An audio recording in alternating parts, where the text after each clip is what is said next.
Welcome to Pont Studio. My name is Kristen. In this video we'll be showing you how to crochet a dog leash.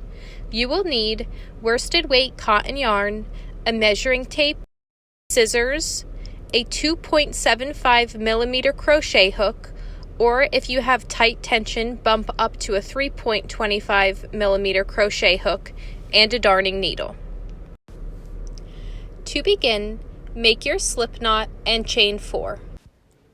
If you have a tiny dog and you want a skinnier leash, chain 3. If you have a large dog and want a wider leash, chain 5. To make your first row, you need to turn your chain over and find the back bumps.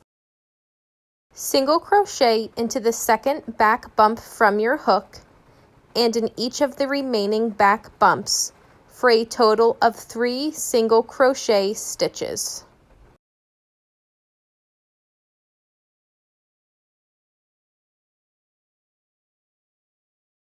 Your first row is complete. For your second row, chain 1 and turn. For your second row, you will be making a single crochet through both the back loop of your current row and the front loop of your previous row. To complete this stitch, insert your hook through the back loop only, as well as the front loop below. Yarn over, pull through. You now have 2 loops on your hook. Yarn over and pull through again.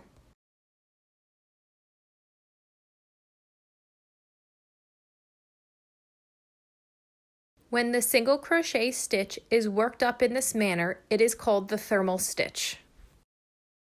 Thermal stitch across for a total of 3 stitches.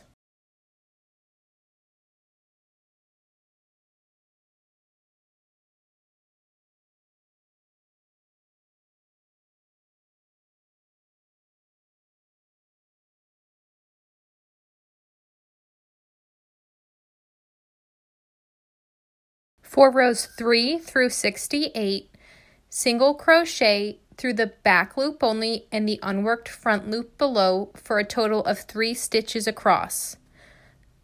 This will make the handle portion of your leash. After row 68, your leash should be approximately 11.5 inches. If it is not long enough, continue making rows until you've reached the 11.5 inch mark. Pause your video and meet me back once you're ready to complete row 69. For row 69, you will be chaining 1, turning, and single crocheting across through both the front and back loop of your current row and unworked front loop below.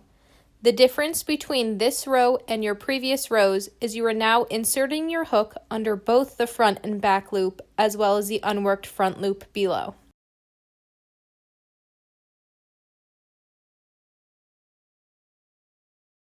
Completes the handle portion of your leash. For row 70, you will be connecting the 2 ends together.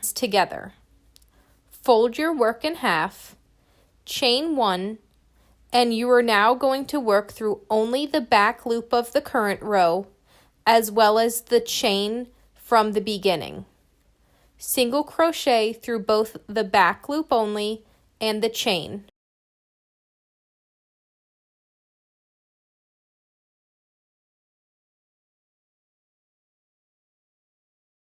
Once your stitches are complete, chain 1 and turn.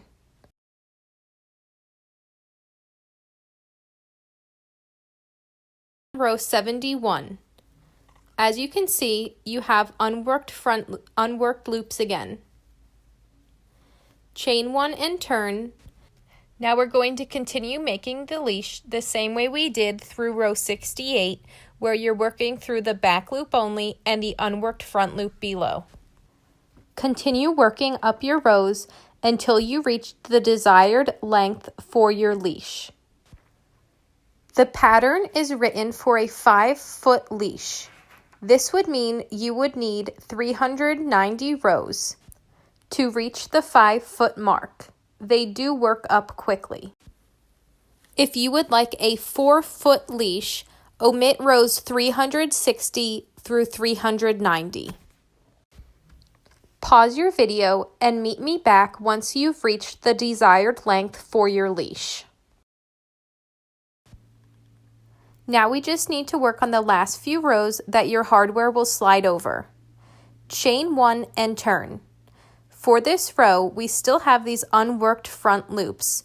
However, we are not going to work through them. Only single crochet through both the back and front loops of your current row.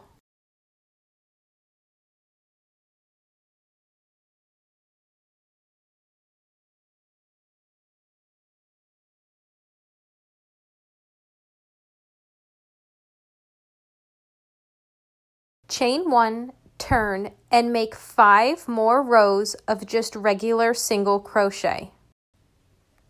Pause your video and meet me back once you're finished with your 5th row.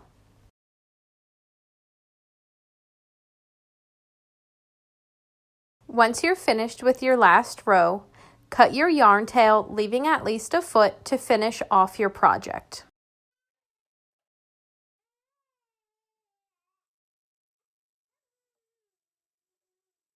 Slide your swivel clasp over the last few rows of single crochet. Your last row needs to be able to fold down to row 390 where you have your unworked front loops.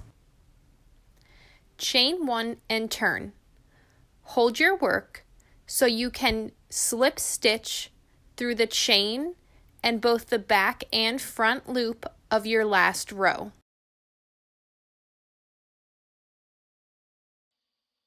You will have a total of 3 slip stitches that you made across the row.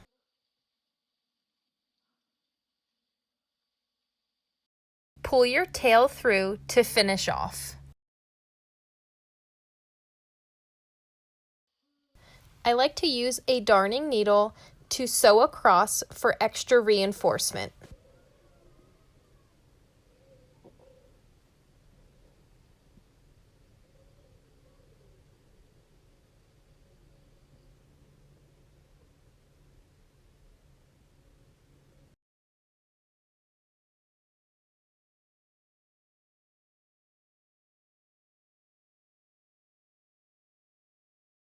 Weave in your ends and cut your tails. Your project is complete. Thanks so much for watching. If you enjoyed this video, please hit the thumbs up button below and subscribe to my channel for more crochet stitch tutorials and simple projects. Thank you.